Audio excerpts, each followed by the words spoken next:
A different class part 5।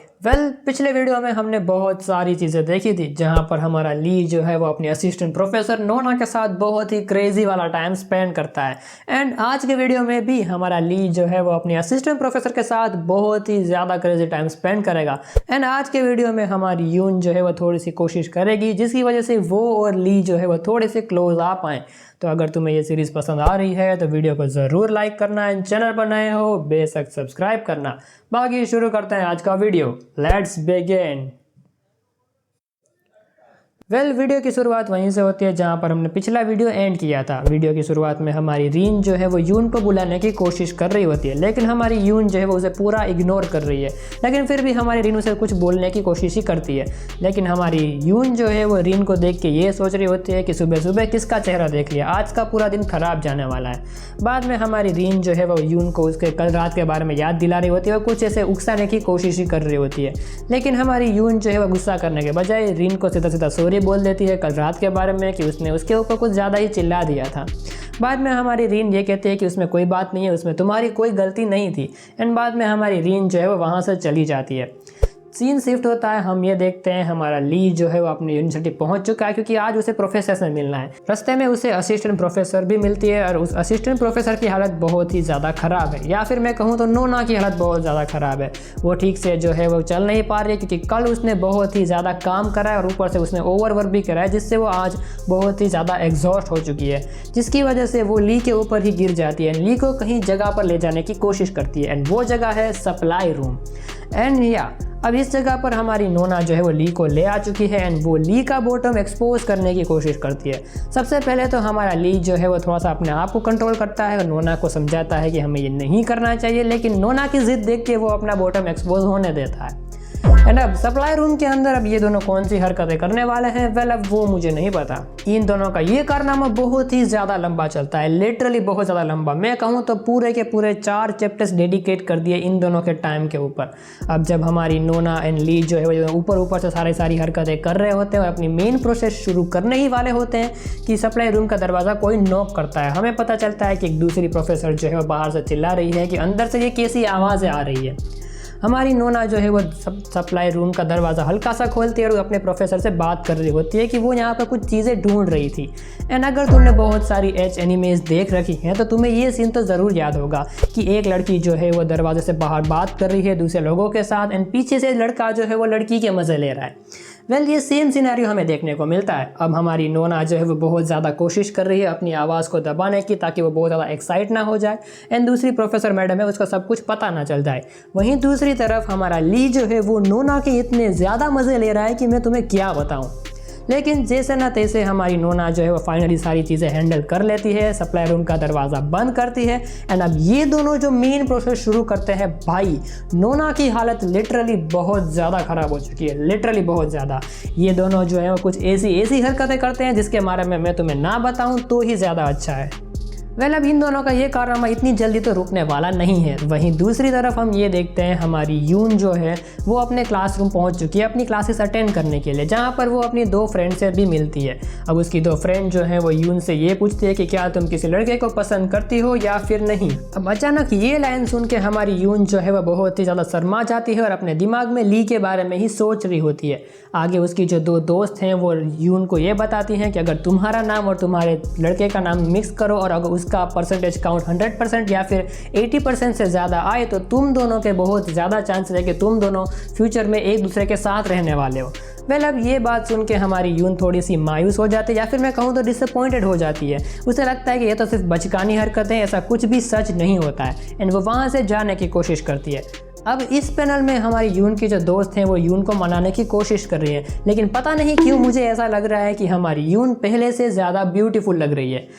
Scene थोड़ा सा यहाँ पर शिफ्ट होता है। हमारी यून जो है वो अपने क्लासेस अटेंड कर रही होती है और अपने क्लास में नोट्स बना रही होती है। बाद में हमें ये पता चलता है कि वो नोट्स नहीं बना रही, वो यहाँ पर कैलकुलेट कर रही है कि यून और ली का नाम जोड़ के कौन सा परसेंटेज नंबर आएगा एंड वो नंबर आता है 80% और ये नंबर देख के वो बहुत ही ज़्यादा खुश हो जाती है। बाद में वो अपने आप को दिलासा देने के लिए कि वो ये जंग जीत चुकी है, वो रीन और ली का नाम भी जोड़कर देखती है और उसका कैलकुलेशन का काउंट आता है 69%। अब ऑब्वियसली 80% जो है है वो बाकी के काउंट से थोड़ा सा ज़्यादा है, लेकिन 69 नंबर वो थोड़ा सा यूनिक नंबर है, तो ये देख के वो थोड़ी सी मायूस तो हो जाती है। हम दोबारा आते हैं हमारे ली और नोना की तरफ, और ये दोनों अभी तक लगे पड़े हैं। इन लोगों ने कितने राउंड्स कंप्लीट कर दिए वो तो मैं भूल चुका हूँ, लेकिन इन दोनों ने जितनी हरकतें करी है भाई मैं ना गिनवाऊँ तो ही ज़्यादा अच्छा है। बाद में हमारी नोना जो है वो कुछ अलग ट्राई करने की कोशिश में सप्लाई रूम में से पुलिस का कॉस्ट्यूम बाहर निकालती है। एक्चुअली वो यहाँ पर एक हथकड़ी बाहर निकालती है, उस हथकड़ी को ली को पहना देती है, यानी कि अब अपना ली जो है वो अपने हाथ यूज़ नहीं कर सकता। एंड हमारी नोना ली के ऊपर बैठे बैठे क्या हरकतें करने वाली है वेल अब वो मुझे नहीं पता।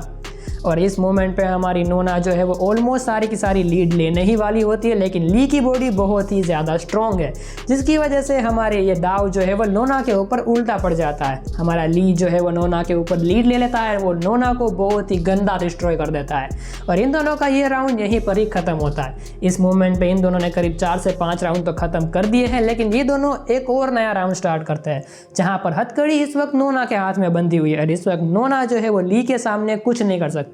एंड इसी वजह से हमारा ली जो है वो नोना को कंप्लीटली डिस्ट्रॉय कर देता है, कंप्लीटली। अब इन दोनों ने ये सारे के सारे राउंड्स में जो जो हरकतें करी है मैं अगेन कह रहा हूँ, मैं तुम्हें नहीं बताने वाला, ना ही मैं तुम्हें कोई अच्छा पैनल दिखाने वाला हूँ, क्योंकि अगर मैंने ऐसा करा मेरे लग जाएंगे। सीन थोड़ा सा शिफ्ट होता है, शाम होने को आई है, आज के दिन के सारी क्लासेस खत्म हो चुकी हैं, एंड फाइनली नोना एंड ली जो है वो सप्लाई रूम से बाहर आते हैं, जहाँ पर हमारे ली को याद आता है कि कल उसका एक इंपॉर्टेंट प्रोजेक्ट रिसर्च वाला जो है उसे दिखाना है, एंड उसके लिए उसने कुछ भी प्रिपरेशन नहीं करी है। हालांकि इस प्रोजेक्ट के लिए उन लोगों ने एक टीम भी बनाई थी, लेकिन टीम में भी कुछ काम हुआ नहीं है, तो फटाफट वहाँ से चला जाता है और नोना से ये कहता है कि हम कल मिलेंगे। अब यहाँ पर हमारी नोना जो है वो बहुत ज़्यादा खुश हो जाती है ये सोच के कि ये दोनों कल मिलेंगे, और कल भी ये दोनों बहुत सारी हरकतें करने वाले हैं। सीन थोड़ा सा शिफ्ट होता है, हम ये देखते हैं हमारा ली जो है वो यून के साथ बैठा हुआ है एक बहुत बड़े कैफ़े में। अब बेसिकली हमारे ली ने जो है वो अपने टीम के सारे मेंबर्स को बुलाया था उस मीटिंग करने के लिए, ताकि वो रिसर्च का जो प्रोजेक्ट है वो उसको कंप्लीट कर पाए, लेकिन कोई यहाँ पर आता नहीं है, क्योंकि ऑलमोस्ट जो यूनिवर्सिटी के सारे क्लासेस ख़त्म हो चुके हैं और शाम के 6-7 बज चुके हैं, जिसकी वजह से सारे लोग अपने घर जाने के लिए रेडी हो चुके हैं, तो कोई भी यहाँ पर नहीं आने वाला। यहाँ पर यून इसलिए आई क्योंकि यून जो है वो ली के ऊपर कुछ ज़्यादा ही इंटरेस्टेड है। अब ये सारी की सारी चीज़ें हमारा ली जो है वो यून को समझाता है कि उसे यहाँ पर क्या करना चाहिए। बाद में हमारी यून ये कहती है कि अब कल लेक्चर होने वाला है और हम अपनी रिसर्च को एक ही रात में कंप्लीट नहीं कर सकते, तो जितना वर्क हुआ है वो हम कल क्लास में देख लेंगे। एंड हमारी यून जो है उसे भी जाने के लिए जल्दी होती है, तो वो वहाँ से खड़ी हो जाती है।